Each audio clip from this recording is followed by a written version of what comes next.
So normally in Path of Exile, the way the game is balanced is that you have to stand still in order to deal damage. So that's kind of like this. In order for me to attack with Frenzy, I have to stop moving. Pretty simple. Not exactly a foreign concept. I have flasks that make me move faster. And then there are flasks that will give me more damage. And then there's flasks that remove status elements and make me less likely to receive damage, and so on and so forth, and that's how the game is balanced. But there's a loophole to that whole system in skills like Righteous Fire. And if you're unfamiliar with Righteous Fire, it's a skill that does an area of effect degen around you, fire damage, based upon your life pool. So as you move, it does a degen to enemies around you. And then Flicker Strike is an attack that while you aren't moving via, the move button, the move only button, you're moving from the attack. The attack teleports you to the enemy and it does the attack. So Flicker Strike, Righteous Fire are a couple ways for you to deal damage while moving. Now there are other loopholes like totems, and I'll show you a totem here. I'll show you a spell totem if I can find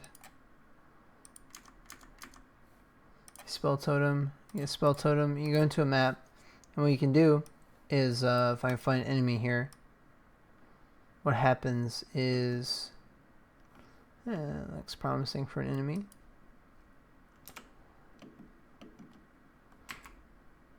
Oh shit, I'm an idiot. No enemy. The totem will attack the enemies, like so. So you can move around and the totem will deal damage while you're moving around. The loophole to this, or like the problem with that, is that you still have to stand still while you're summoning the totem.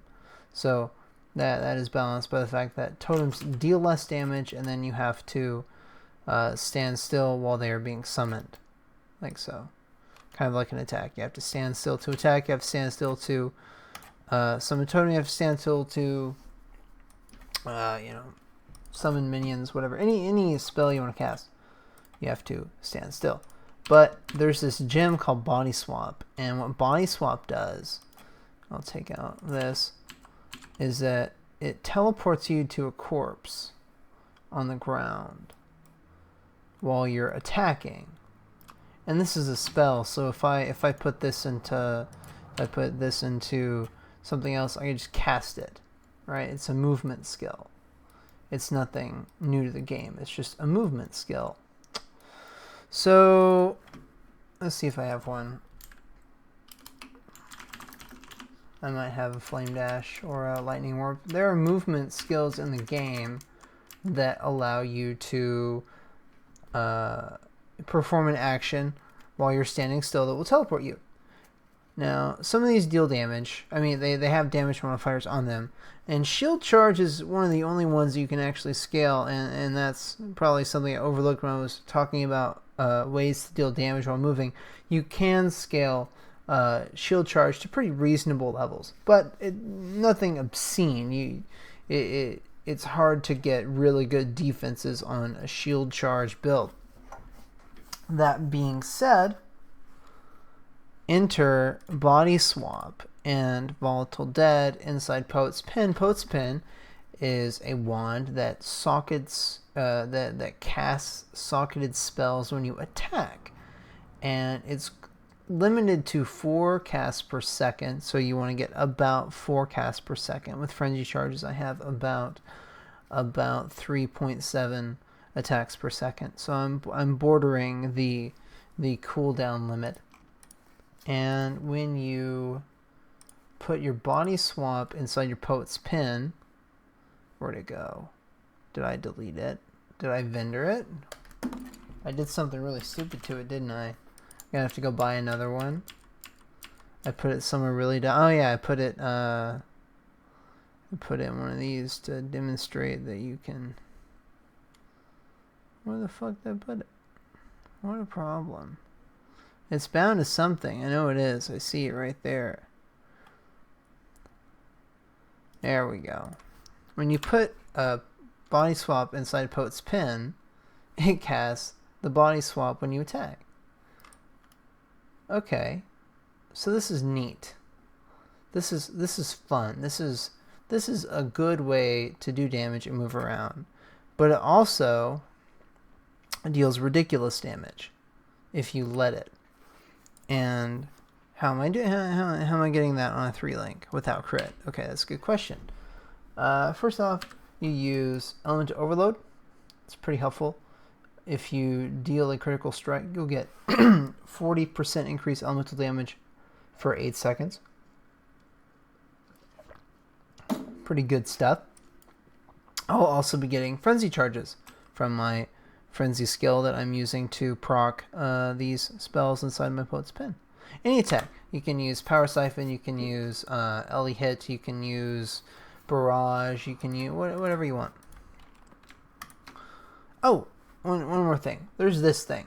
This thing sets off a chain reaction that makes your spells cost more and more damage as you keep using. It costs more and more mana as you keep using them, and thus require, deal more damage. I'm really just all over the place.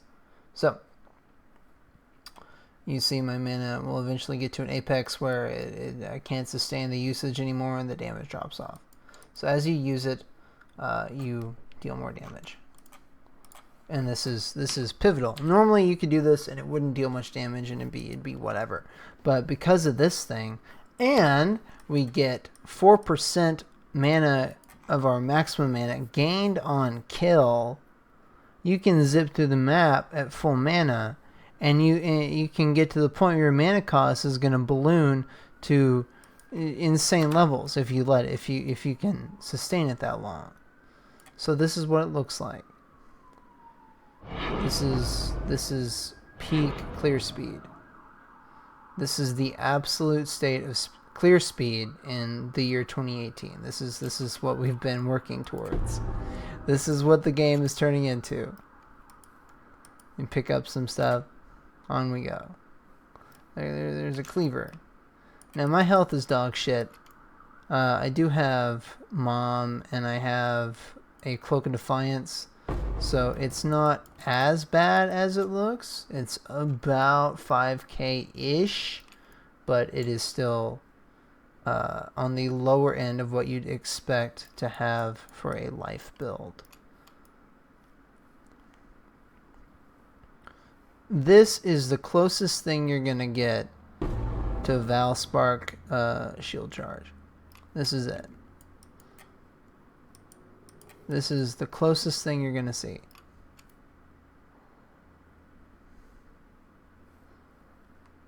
Until they nerf it into the fucking ground. And I'll just zip around here for a little bit. I'll give you an idea. This is my average day, my tooltip. And that's going to drop off now because I'm not killing things. Oh, it might still be there. Okay, yeah.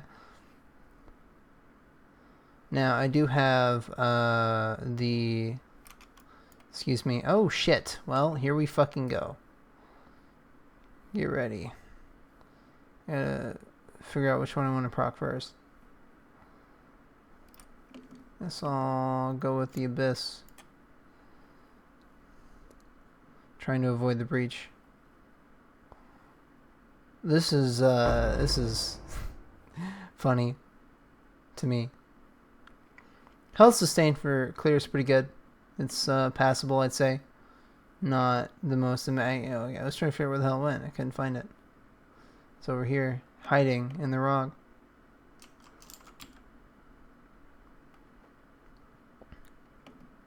You can use Zerfies if you want, but it's whatever. Zerfies, you won't keep it up for very long. Okay, this is over.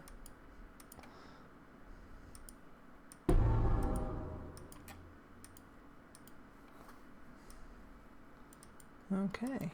And that was fun. I'm going to go ahead and get mana. I have a lot of it. I do have quite a bit of mana. Now, this isn't fully geared out. I could go get a Watcher's Eye. I could go get all kinds of neat stuff that's that doesn't go in there. That doesn't go in there either. And it goes in the vendor because it is shit. It is really bad. It goes in the vendor too. Get a couple of these puppies.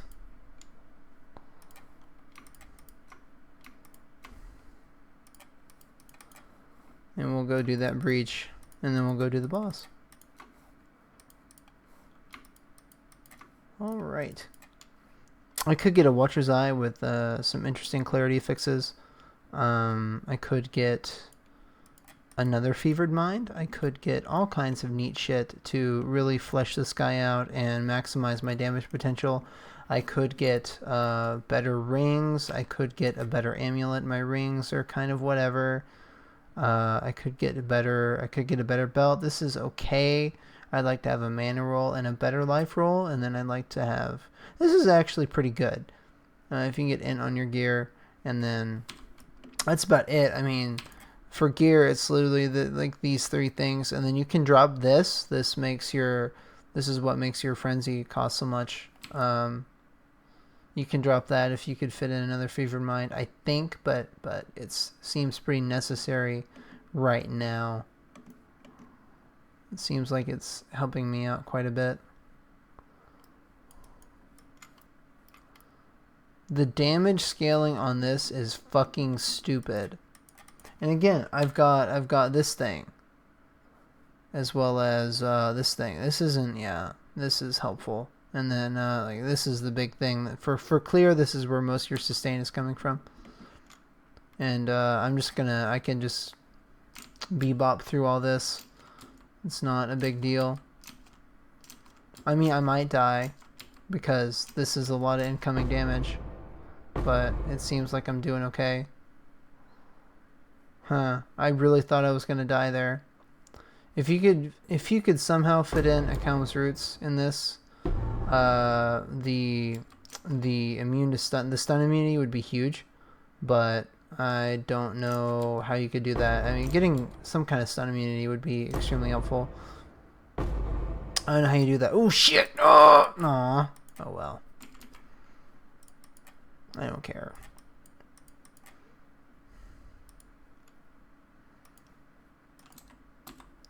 Yeah, it is a fucking really good time. It's really broken. They're going to nerf it in the fucking ground. And if they don't, I will be shot. It might be a sleeper. It might be like golems. And it might be unnerfed for a couple leagues. Until they nerf shit people actually want to play. And then people go play this. I don't know. I would say this is more game breaking than golems. Because golems couldn't do a shitload of damage. Golems had a really bad damage ceiling, but this has a fucking limitless. The damage ceiling is this thing. The higher you get this thing, the better your damage is going to be. I'm sure some shithead in standard is going to have 8,000 mana with a perfectly rolled Watcher's Eye. And he's gonna post it to Reddit and be like, "Hey, look at this! You want increased recovery rate, mana recovery rate on your Watcher's Eye, and then the chance to gain mana when you use a skill is quite good. So you might think about that." And I think I'm just gonna go the boss, the boss. Okay. I think I killed it. Oh, okay, I didn't kill it.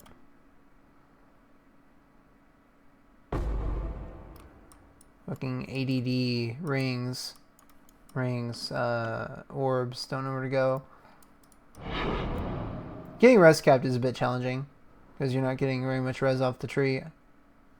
And then, ooh, that's kind of risky. All right, I'm alive.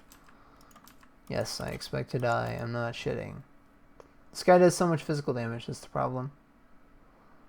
but I should be able to sustain the boss fight pretty well. Oh, okay, he's just dead. Cool. Yeah. Is that it? Yes, that is it. Okay, that's Volatile Dead. Again, the gear is pretty simple. You want to try and get mana recovery rate on anything you can. I've got this, and then I've got some Pua rings, Powa. I don't know how you say that. I've got some decent rings. Whatever you can get. This is important. You want...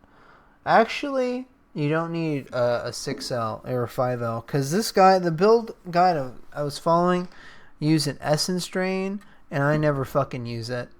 I don't fucking use the Essence Drain, so this can be like an Immortal Call setup or something. I don't fucking know. I've got Curse on Hit, Warlord's Mark, or excuse me, Cast Wave of Shaken, Warlord's Mark. You do want Cloak of Defiance. It's the best in slot for this build. Try and get it max rolled. Yeah, that's about it. The tree is pretty simple. Get mana wherever you can and get life wherever you can. And your health sustain is basically handled through the Trickster Ascendancy and then flasks. You can get Wise Oak, Fire Res, Wise Oak, and then you can get Atziri's Promise for a little bit of extra damage.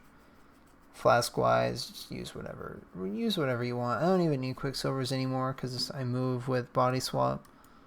I'm gonna work on getting that, and then I should have pretty good APS. I might have to min-max my faster attacks. I'm using a Lightning Pin just for the mana multiplier, and then Frenzy, GMP, and then faster attacks. So I'll try and min-max and see which gives me the best APS. I think my APS is 29 right now. Should be, or my attack time is 0.21. Excuse me, 0.21. 0.29. How hard is that to say?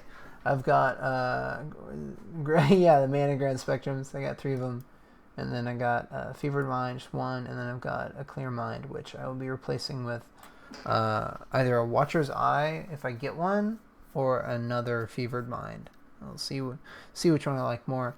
But in my current mana sustain, I think I would need to go with the Watcher's Eye. And I think that my mana cost is pretty good with this. Now this is limiting my health and my my health potential and my my mana potential having this here. The flat int is okay. I think it's 5 mana per 10 int. Let me go look that up. I think it is, but I'm not sure. Yes, it is 5 mana per 10 int, so you can also look into Sky. I want to hang on to these, actually, for the prophecy spamming that I do for my income. Oh boy. Is it Xana? Yeah! Big money! Hell yeah! I'm fucking stoked. Yeah, is that good? I don't know. I have no idea. I feel like I'm Slippery Shim. The Silverwood. It is vendor trash. I gotta go to the library apparently. Oh shit. That's not what I meant to do at all. I meant to do it to this one. Huh. Well, I bet someone wants chaos for that. I'm really smart, guys. There we go.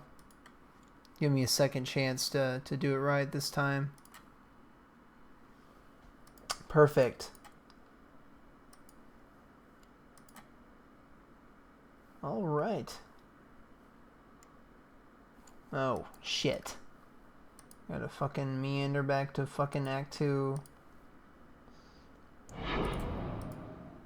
I used to pick them up. I don't care anymore. Beautiful. Beautiful. Fantastic. That's the kind of shit I like to see. Excuse me.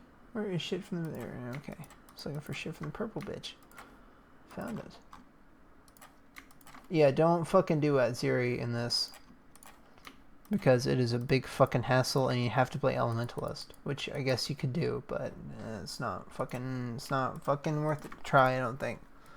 I wouldn't waste your time on that. I had a fucking hell of a time, let me tell you that much. Great big issue. Oh shit, I need those for the 5-for-1 Navali special. Cool, that's the build. Yeah, I get rings. This is like, how much is this? This is the whole damage scaling. It's gonna get nerfed in the fucking ground. It's gonna be 20 for 20. It's just gonna be 20 for 20, and you'll be able to like they probably won't. Like, if it's 20 for 20, what's gonna happen is that means like it'll still work, but it'll take infinitely longer to get the same amount of damage scaling, like retarded longer. And you'll need more fevered minds. Yeah. That's it. It's 140 chaos. I bought in at 160 and the price fell, so whatever. Just get one.